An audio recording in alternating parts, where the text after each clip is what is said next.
back to ESA Summer 22. This event, we're raising money for Save the Children. Links to donate can be found below the stream. We would like to thank ViewSonic Gaming for their monitors this event, and Twitch. Okay, now it is time for the wonderful Rebel Dragon 95 running Xenoblade Chronicles Future Connected. Take it away, Rebel. All right, and thank you, Tim. Hello, my name's Rebel. This is Xenoblade Chronicles Future Connected. This is basically just like a small little epilogue game that they included when they made the Switch Definitive Edition of Xenoblade Chronicles 1. So, yeah, it's a nice little short 35-ish minute run. So we'll get going in 3, 2, 1, go. Oh, yeah. Good luck. All right, thank you, Tim. All right, so the category we're doing is any % casual mode. It's basically any % easy mode, but, you know, to call people out, they called it casual mode, obviously. All right, so just go wait for the first cutscene. All right, there we go. All right, and the first thing I'm going to do is I'm going to skip past all the tutorials, turn on casual mode, and so at the start of the the story of this, so everything's happening like in the story post what happens at the end of Xenoblade 1. So these guys are going up to this character Melia's like home city. So, but first thing they notice is we got to go rescue these two little Nopons over here, which are these little creatures that are just part of this universe. We got to go save them from some wolves. So got to do a quick menu first. So we don't get to play as Melia because playing as Shulk is just better. I quickly set up Melia so she's a bit more useful. Better. Right, so now I'm gonna quickly do a setup.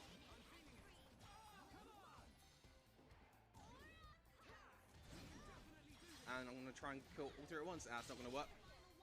Alright, and there's one left. That should be easy. So if you do that entire setup correctly, all three of those enemies die in one shot.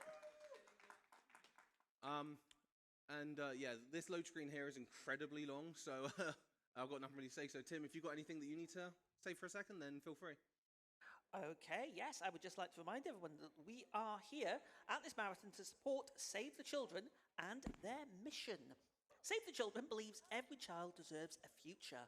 In the US and around the world, we work every day to give children a healthy start in life, the opportunity to learn, and protection from harm. When crisis strikes and children are most vulnerable, we are always among the first to respond and the last to leave. We do whatever it takes for children every day, and in times of crisis, transforming their lives and the future we share. Back to you, Rebel. Right, thank you, Tim. So, oh, thanks. that enemy aggroed onto me and just whacked me. Right, so that happens quite commonly throughout this. Right, so what I'm doing now is I'm basically going around the world a little bit and going around visiting all the different like factions of people that are around this area. So this first place we're going to is called Companion's Cape. It's just got there is a small mini boss we have to fight here later, but for right now in the story, we come here, we get told, oh, there's a problem up in the other city, and then up in where our destination was in Alchemoth. So we're gonna come here, go back to Junks, and then we move on to probably one of the bigger like skips that we have in this actually. So more tutorials. Tells you about accepting and going on quests, but the only quests we do are to get a couple of small little party members. So over here we're gonna need to go through this cave, but before we go in the cave, we get introduced to a kind of a mechanic called the Pond Spectres, which are a group of Nopon that allow us to basically do a big giant QTE attack that deals a lot of damage, and it's a very useful attack throughout the game to make sure we do like bricks of damage to different enemies. And the song will get stuck in your head from this Nopon for quite a while. Alright, so this is actually one of the only text cutscenes which you can't actually skip.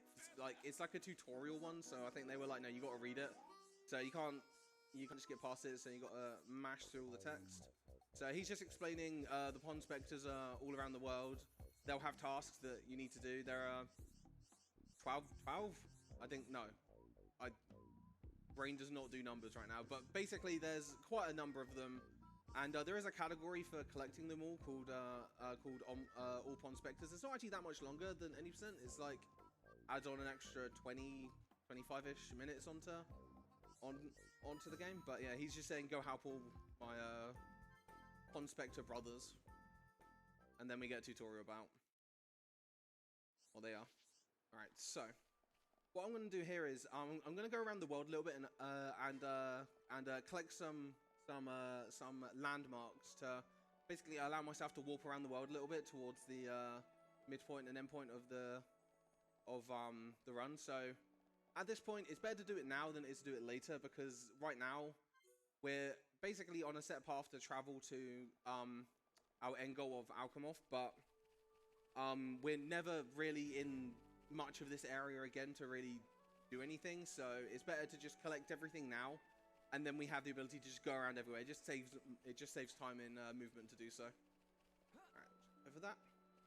Right, and something else with landmark areas, you don't actually have to get as close as you would think. You can actually, with some of them, you can teleport to where they are, like before the landmark unlock thing has actually appeared on your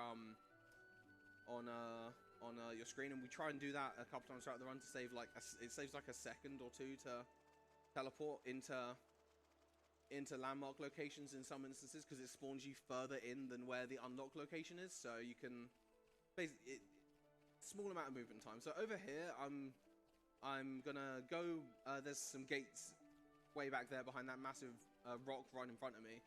That is Zenza Thoroughfare. So that's a landmark that we come back to after Alchemoth, but we grab it now because otherwise we got to teleport all the way back to where I just came from and then walk all the way here anyway. But because we're over here now, we may as well do that. Alright, so there's two enemies over here. So the monkey and the lizard man over here do like to aggro onto you. Yeah, both of them saw me straight away. Right, so there's Thoroughfare. Right, so what I'm gonna do here actually, so this is like one of the like main kind of skips of the run. So we're gonna manipulate full damage to try and ensure we survive quite a large fall. Oh, thanks for hitting me. Right, so this wolf guy can cast bind on you and stop you from moving. Can be quite annoying. So we're gonna fall off the side of the mountain here. Wait for HP to recover a little bit. And we're gonna hop off here.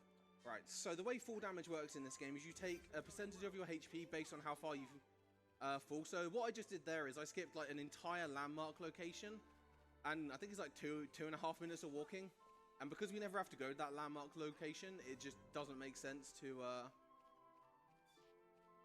even go near there.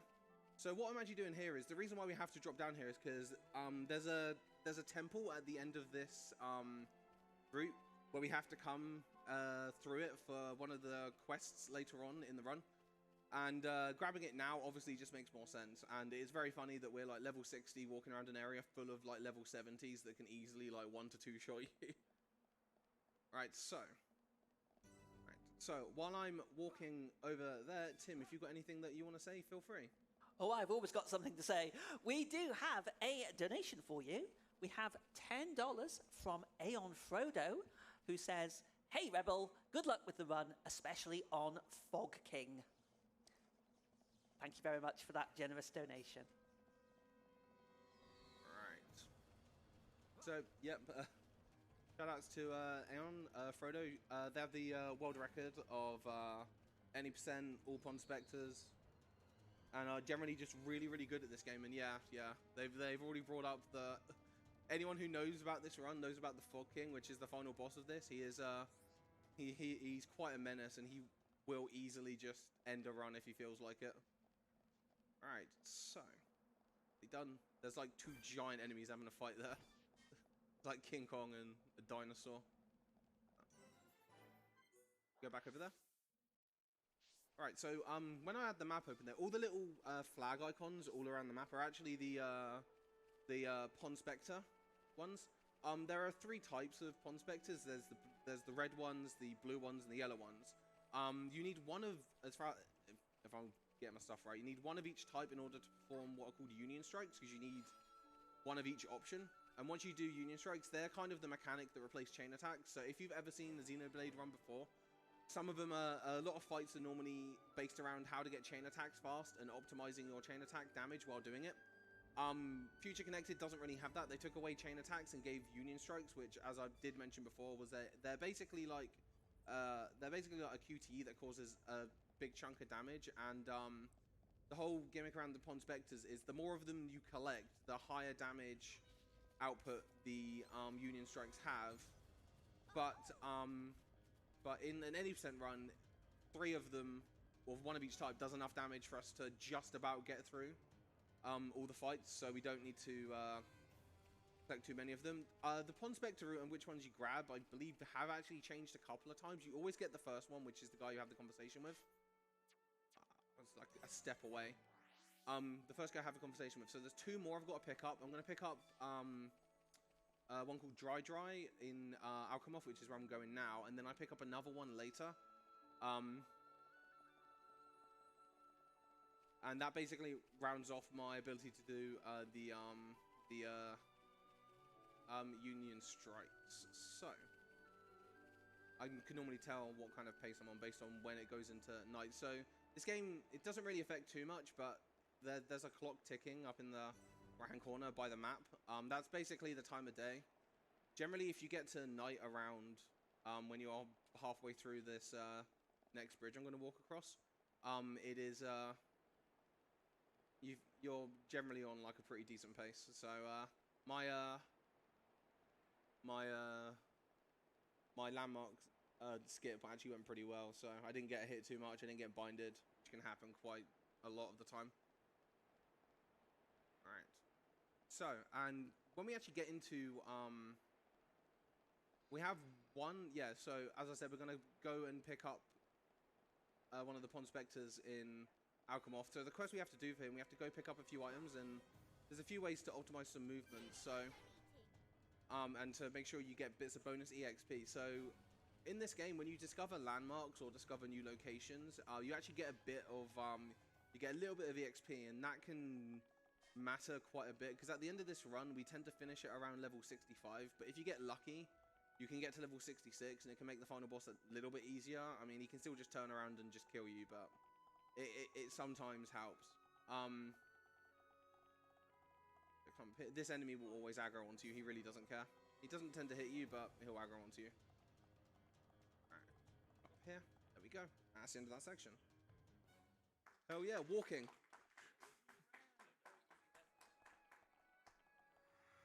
Alright, so I'm going to take 1 step out of this teleport and do another teleport. Alright.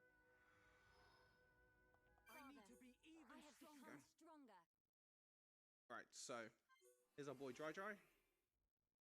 So his quest is go pick up 5 high-end tier feathers, which are placed around the map. Their spawn location is actually kind of random sometimes. Oh, I didn't get it.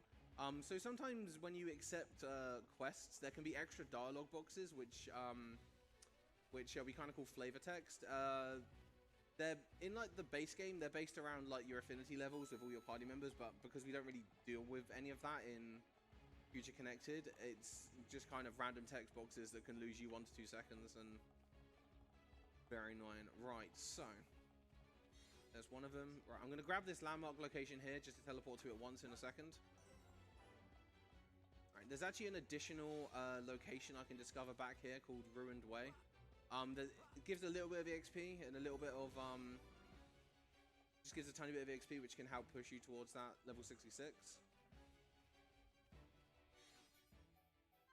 Go. So that just saves like a few seconds in walking back up here. Go. So now we've done Dry's quest. Right, so while I'm going through all of Dry's dialogue and going on to the next bit, if you've got a donation, Tim, please feel free to go.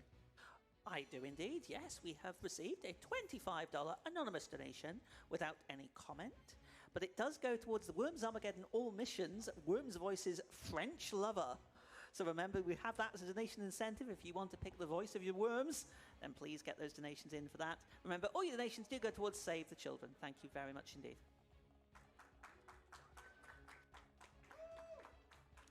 Alright, cool. So, when walking into Alchemoth, we found there's this massive portal back here with energy leaking out of it, and it's infecting a lot of the creatures. So there's this thing up here that's going to attack us. So we have to get into some combat finally, right? So I'm going to set my party members to focus an attack on whatever I'm focusing on.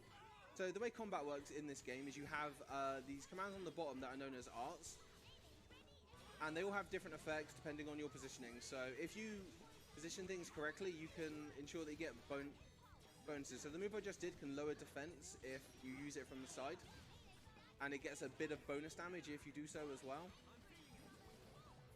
So by making sure you maintain your positioning, you can increase your damage output. And hit him again, thank you. So during combat, your party members will automatically swing their weapons without you doing anything. These are called auto attacks. So they can, and whenever they do auto attacks, they build up their talent gauge. And that gives them, and in Shulk's case, that gives him access to all the different Monado arts. And the one we tend to get the most use out of throughout most of the run is Buster, but then the one we use at the end game is Armor, because Armor gives you a defense buff. Where am I going? Oh, I'm going to... No, where am I going? I'm going there. God, I was thinking of like the next part after this, so... After we discovered what happened in Alchemoth and we found out we couldn't fight what the Fog King just appeared in that cutscene, finding out we couldn't fight him, we're coming down here to see see a scientist down at the Sky Bridge here. The teleport I did earlier to Pillar Nox, you can actually do one of them here to save a very, very tidy 0.5 seconds if you want to be that spicy. But if you get it wrong, you lose time, so not always worth going. It's really not worth going for. Right, so when you go there, they tell you that you need to go see the other group of civilians living around this area. So this is quite a decently long walking section. So Tim, if you got some stuff, please feel free to go. Okay, thank you very much indeed. We have received a $25 donation from username Niels, who says, I can't seem to find the donation incentive to get Rebel Dragon to root Xenoblade Chronicles 3 and run it to close out this summer ESA next weekend. Oh my god. Thank you so much indeed for that generous donation. And I'm going to add to that, I want to see Xenoblade Chronicles 3 next time, Rebel. I'm the worst at rooting video games. Why do this to me? And that donation has gone towards the Hades run, the bonus run to beat Charon. So remember, that's another incentive that you can put your donations towards. Also remember that all your donations can put you in the running for our wonderful prizes. All you need to do is donate a minimum amount, and that will get you in the draw for all of the prizes on the list up to that value. So, for example, for that $25 donation, we are going to be you'd be entered into the draw for the Stein Hansen Prince, Ranny the Witch, Baleful Shadow, and Blythe, and also the Rachel's Ham Pixel Controller Prince as well. And remember, all your donations are going towards Save the Children. Thank you very much. All right, thank you, Tim. Right, so that cutscene there is them just getting let into this area. We're coming down here because we need to go see the leader of the area. I can't remember the character's name, but it's a creature known as a Machina. In short terms, they're basically just like a robot that's like a kind of an organic robot. So they kind of evolved on a different entity known as the Mechonis back in the story of Xenoblade 1. Right, so there's another.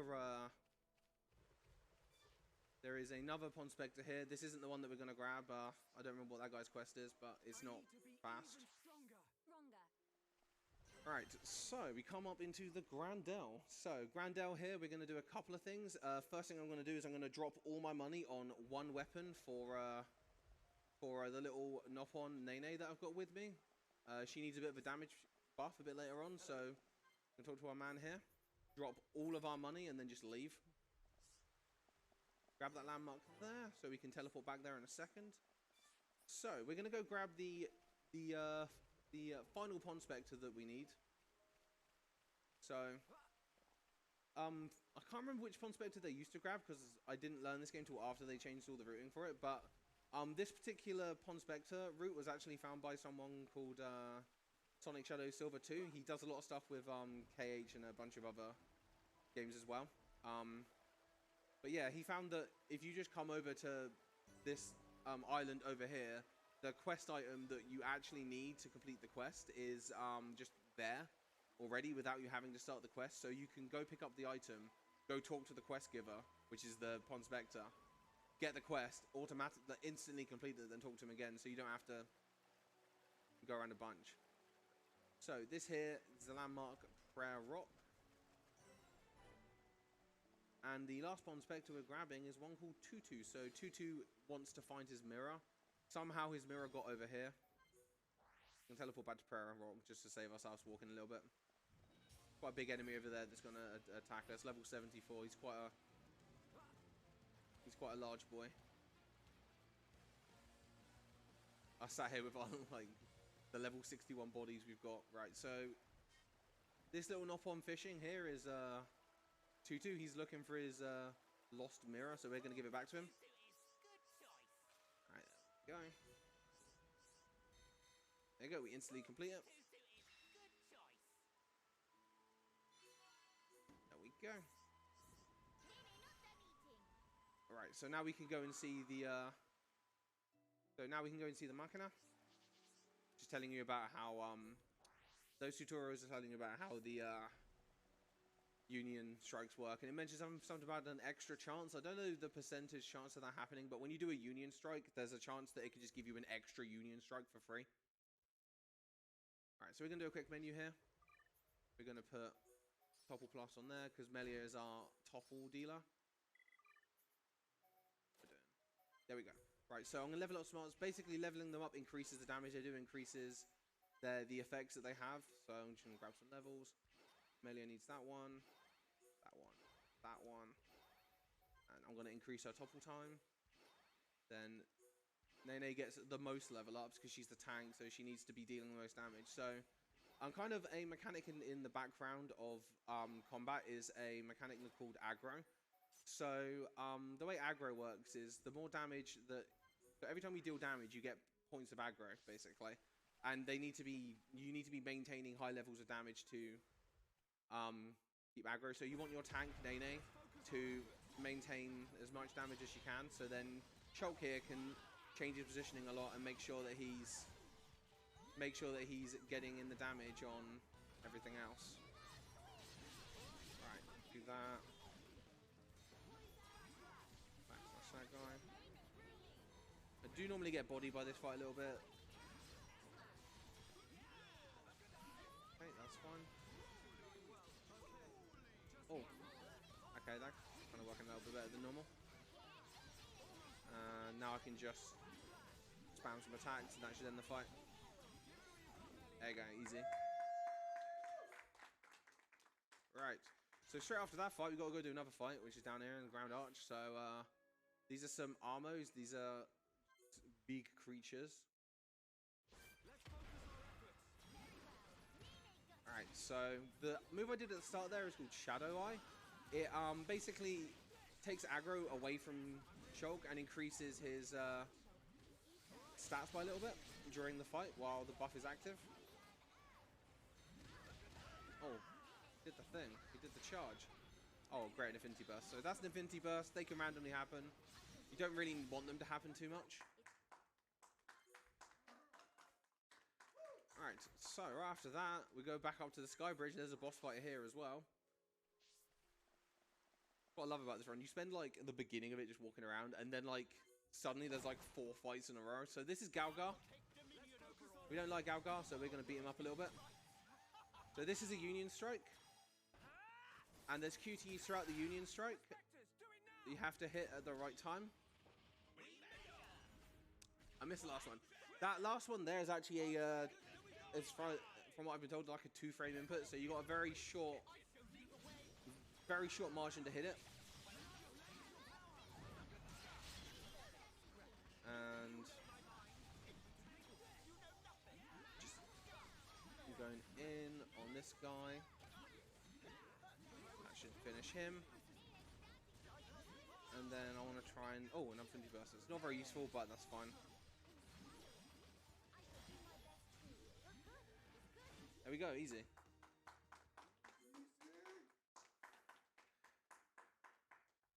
Alright, so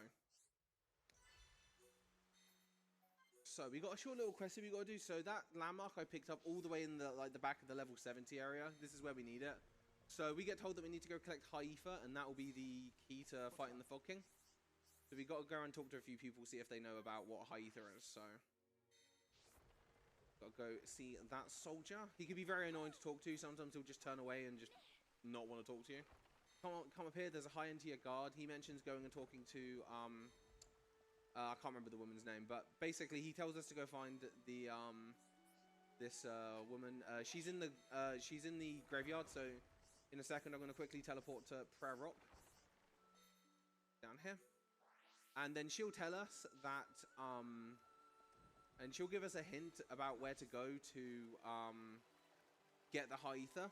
So, and the weird part about this is the game wants you to go back and report to the Machina, and there's a cutscene where they have a discussion and they work out where they need to go. But the trigger for the item spawning is actually just talking to this lady here. So once you've spoken to the lady, you can just go straight there and grab the item. And it's in that the like quarry temple thing that I mentioned. It's basically an area full of incredibly high level enemies. Skipping the battle text, and then there we go.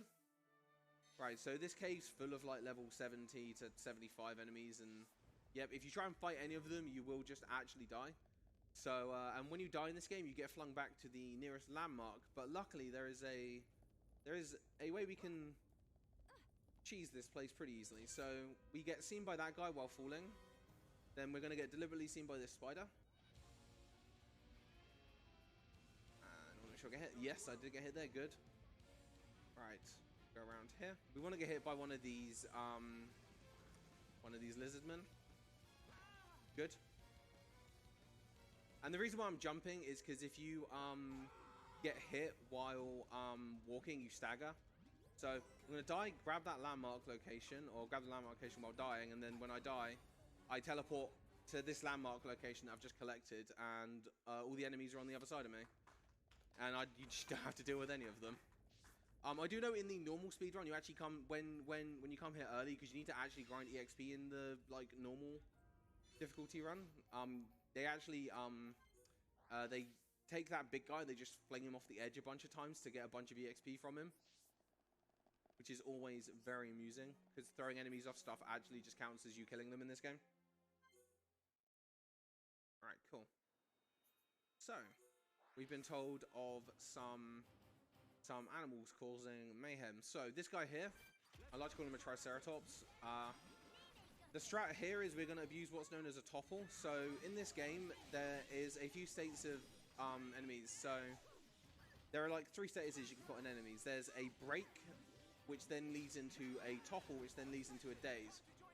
So by ensuring there's always a break on this guy, my party members will always go for the topple, and the whole idea is we want to keep him on the ground for as long as possible.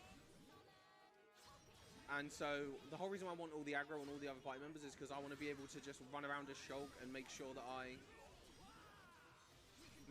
keep everything away from him. So he can run around and change his positioning to make sure he gets his bonus effects.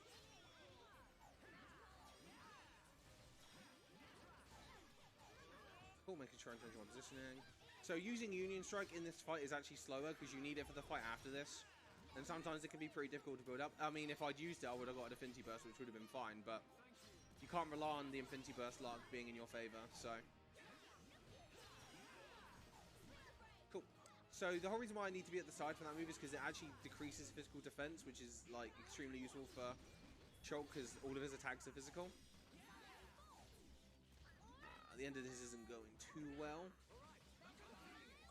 So another kind of mechanic in the background of combat is affinity levels between party members. The higher affinity levels, the better your party members tend to do in combat. So you're also trying to make sure that you're ahead of that. Because if they have low affinity, they start missing more attacks, and are generally like not as useful in combat. Right, so this is the big spider. Right, so let's see if I can do this right. Cool. 1, 2. That's fine actually. Easy. Right. So you actually don't want a perfect one here. You want to be able to try and get a little bit of meter if you can on this guy. So you want to at least get a little bit of meter from him. Alright, so right after that, we have to go fight another dinosaur. Now, this dinosaur is a big T-Rex. He can quite easily just kill you, so hopefully we get a Union Strike pretty quickly. If you get Affinity Burst, this fight's pretty free, but not the fastest, but it is always useful. So, focus attack, change up to that. Extreme Edge, there we go, that's fine. Star. Oh, nice. Taking all the damage.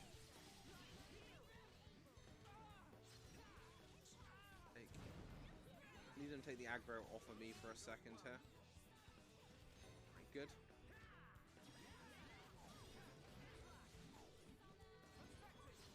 Okay, easy. That was a pretty bad first one on the bonus damage. That was a pretty bad second one as well. I mean, I didn't hit the 2-frame, but I did get some damage on it. Right, so that gets rid of all the little ads around him, which is extremely useful. And there we go, there's the dinosaur. Yeah. Alright, cool. So now we're going to go to Alchemoth now. So we're actually coming up on the final boss of the run. This guy can be quite difficult. You have to fight the Fog King twice. A lot of his moves are really difficult to deal with, and they can easily like 2 to 3 shot you. If he gives you like the wrong pattern of attacks and you just can't deal with it. So before going in there, I will be making a save, because if he does kill you, he kicks you back to the title screen, and if you don't have a save, then he just kills your run for you right at the end. Right, so a little strat you can do is if you have got some party gauge left after that fight, you can actually aggro this enemy here, try and maintain it, because when you're walking and you're not in combat, your party gauge actually ticks down really, really slowly. So if you get like a really early Union Strike on the T-Rex I just fought, and you build up a bunch of meter, you can use that enemy to try and maintain at least a bar of it to make your going into Fog King a little bit easier. And I've just seen my level is 65, this could get a little bit hairy, but it's normally okay. But if you're level 66, I tend to find it a little bit easier, but it doesn't matter too much. Right, so up here's the point of no return. If you enter here without making a save, yeah, you and die. Back to title screen. No run for you. So I'm gonna quickly just go.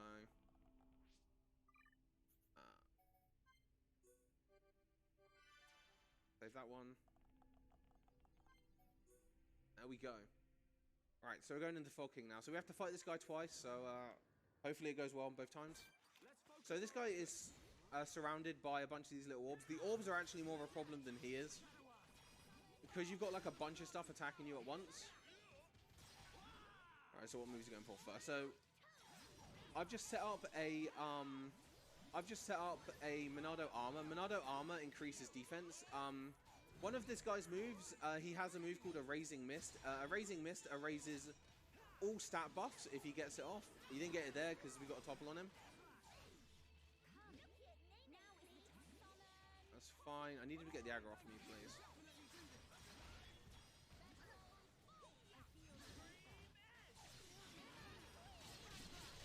Alright. Oh, I'm at the wrong position right now.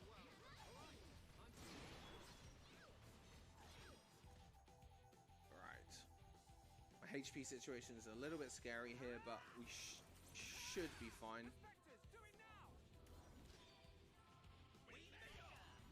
Oh, I got it perfect.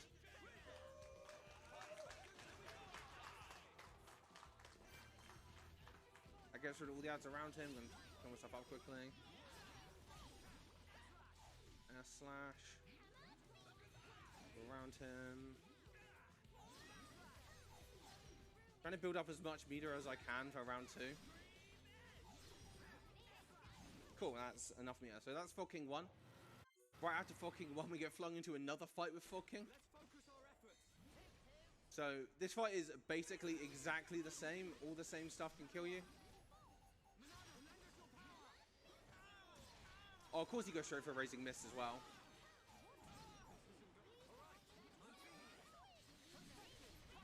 Cool, that's fine. That move he's doing there can cause a topple on you, and the topple lasts for 16 seconds, but if you're in the animation for a Union Strike, then you're safe from it.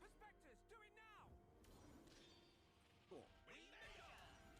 Oh, I didn't get the perfect. Big rip. But that'll get rid of all the Summon Knights, which are more of the problem than he is. Alright, so now I want to try and build up another one.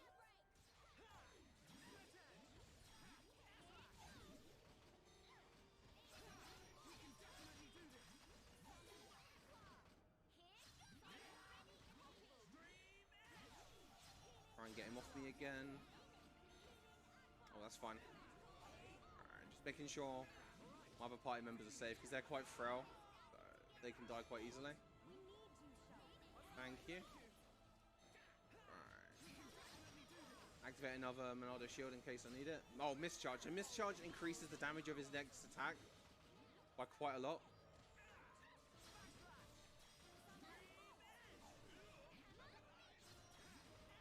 I'm at the wrong angle, go. Cool. And that will help us survive that attack, yeah. So when you're in the animation for that,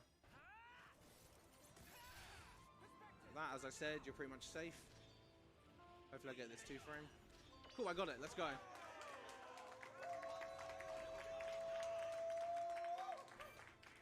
And that's time. GG. Hell yeah.